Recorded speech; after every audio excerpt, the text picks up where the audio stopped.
Hey everyone, and welcome back to the second video. Now at this point we should have identified the PLR material that we want to use. We should have downloaded that to our desktop and checked that the files that we need are there, and we should have had a look at the JVZoo marketplace to identify some graphics or examples of graphics to give us an idea about what kind of graphic we can have created for our product packaging and the website banner. Like I say, it's not essential to have a website banner created for you, but if you don't want to pay $5 for something which you can have created for you, there are options out there for you to go and create your own. If you've got something like Photoshop on your PC or your laptop, then you can create your own graphic that way. Or if you don't have Photoshop, then you are able to access a free version online. I believe it's called, let me just have a look, photoshoponlinefree.com. Okay, and this is basically a live online photo editing software. It's a very watered down version of what Photoshop, what features Photoshop actually has, but it's more than enough to create your own graphic, using an online graphic creator. Now, the only thing that you have to be mindful with this is that you would need to create your graphic in one go. Otherwise, if you want to make edits to it at a later date, you're going to have to recreate that graphic again. The other option you have is something called GIMP. Now, personally, this isn't a software that I got on with particularly well, but it is a freeware, which means it's a free software, and it basically does a lot of the things that Photoshop does, although my personal opinion is it doesn't do them as well. And Photoshop, for me, although I've used it for a number of years, it's a lot easier to use than GIMP is. But so if you want to check that out, head on over to gimp.org and you can download the, it looks like it's 2.8 version of the software now. Like I say, again, it's completely free of charge to download that. Okay, now I say use one of those options if you want to create your own. Now, the next thing I wanted to introduce you to is something called Optimize Press.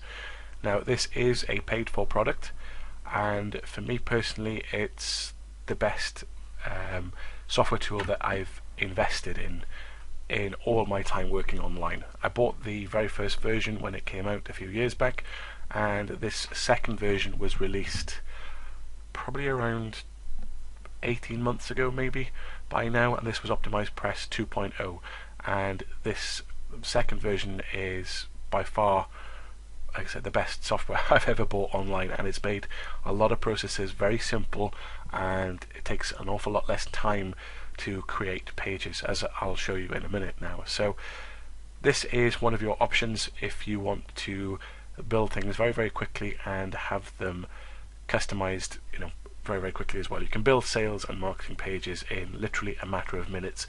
If you've got the text and things created ready, you just literally copy and paste the items in, as I'll show you in this video. Okay, so this product is, let me just see how much it is to buy. Okay, the cheapest option is $97. So although you might think that's quite a high price, when you see what this software will do and how easy it will make things, that figure really is, it's nothing. Okay, but this comes with a 3-pack license, so you can use this software. You get 3 keys, so that you can use a key per website or per WordPress installation. Okay, any sites that you run online that you want to use the Optimize Press software for, then so you get 3 licenses for that $97 price. So it's only $32.33 per license. So really, really cheap considering what it will do. But like I said, we'll have a look at it, and I'll show you in a moment just exactly what this will do. Okay, so I have installed this Optimize Press software on my WordPress blog. As you can see, I'm in the dashboard of my WordPress blog, and the Optimize Press software has been installed. It's actually, I'm using the plugin on my WordPress installation. It does come with a theme as well, so if you wanted to use the Optimize Press theme for your website, then you can use that, or you can use the Optimize Press plugin and use all the features the same as you have with the theme, except you can run your own theme. So if you've been on my blog recently, I'll just show you how that looks at the moment.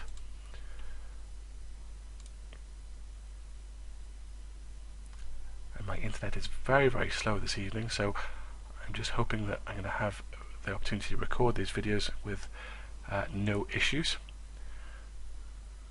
Okay, my internet seems to be down at the moment, so I'm just going to try and sort that out, so I'll pause the video a second.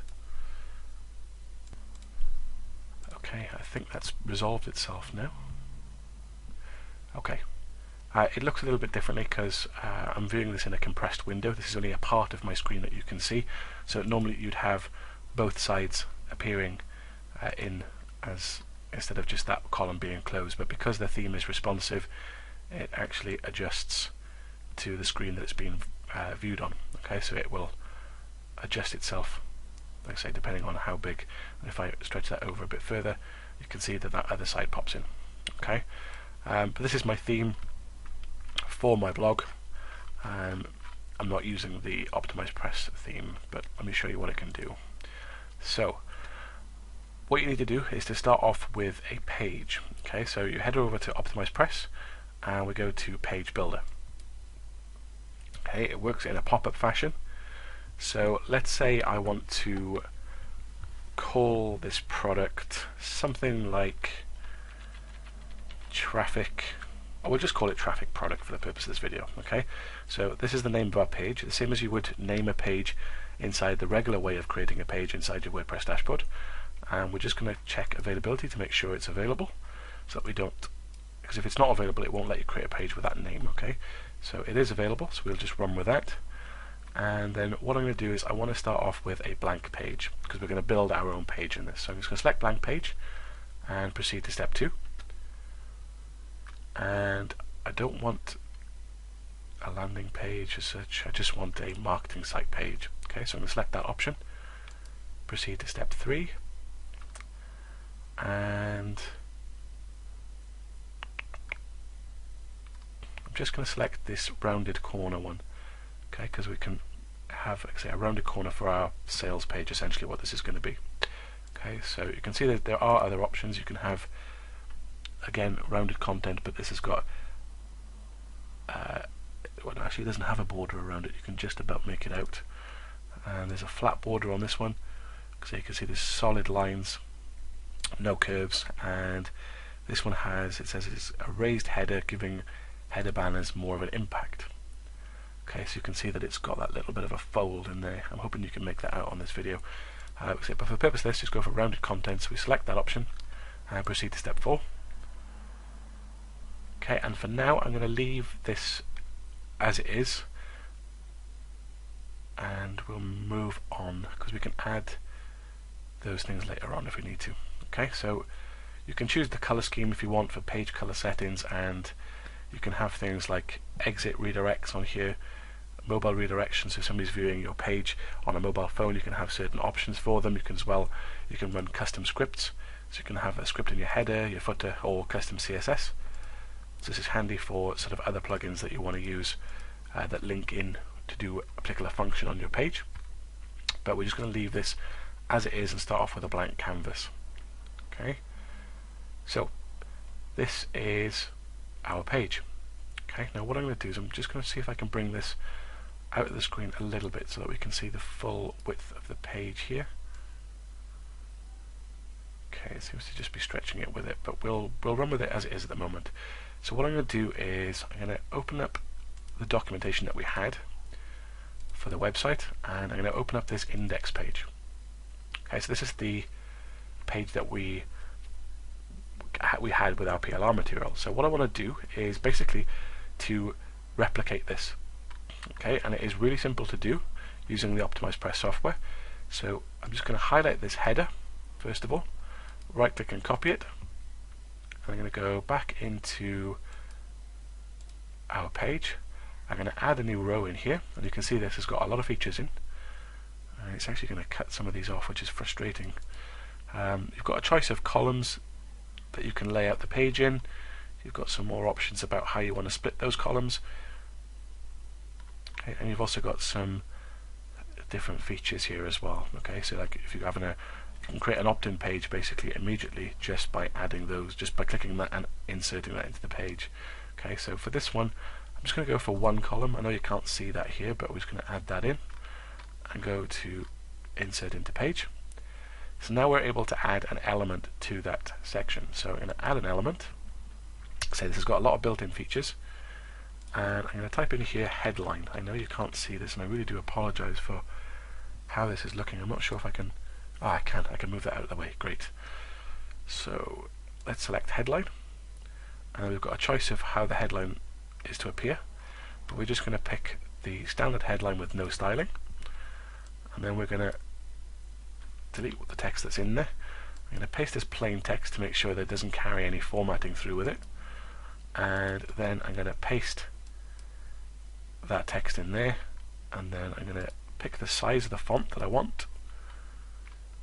So I'm going to select 40 and see how that looks. Then I'm going to choose the font that I want to use, and I'm going to use this one here. I'm going to make it bold, and like I say, we can make it whatever color we want. So I'm going to make it maybe a strong-ish red. Okay, and I'm just going to leave that as it is. We want to make sure it's in the center, and then we're going to hit insert. Okay, and that's given us our header. So we might want to make the text a little bit bigger. So let's try making it up to, let's say, 60, and insert that. Okay, so that's given us our header, and now what we want to do is to add our subheadline. So I'm just going to highlight this text, right click and copy, go back to this page again, just close Optimize Press actually so we can navigate between the two. I'm going to add an element in again. I'm going to pick a headline again, standard headline, and I'm going to delete the text that's there, plain text, and I'm going to paste as an option. Give me that option. We try entering it in there instead, just make sure it works. And then we want to again make this quite eye-catching and quite strong, so let's try 40 for that one, and we're going to use the same font again, and this time we're going to have this one in not quite black but a dark sort of grey colour. Center the text, aligned again, insert, and again, like I say, we've added those in. Okay, now I'm going to stop the video here, but what I am going to do is I'm going to add in all the other elements of this sales page onto my own sales page in Optimize Press, and then I'm going to show you the end result. Okay, but what I also want to show you then in the next video is if you don't have Optimize Press and $97 is too much of a stretch for you to buy, which I can completely understand, then I'll show you another way in which you can actually do this without having Optimize Press again, so you don't have to make an investment. It is a little bit more work, but you know, you can get a similar result if you like at the end. Okay, so I look forward to seeing you in the next video, and we'll continue that process on, and I'll show you the completed sales page. Okay, so I'll see you in the next video.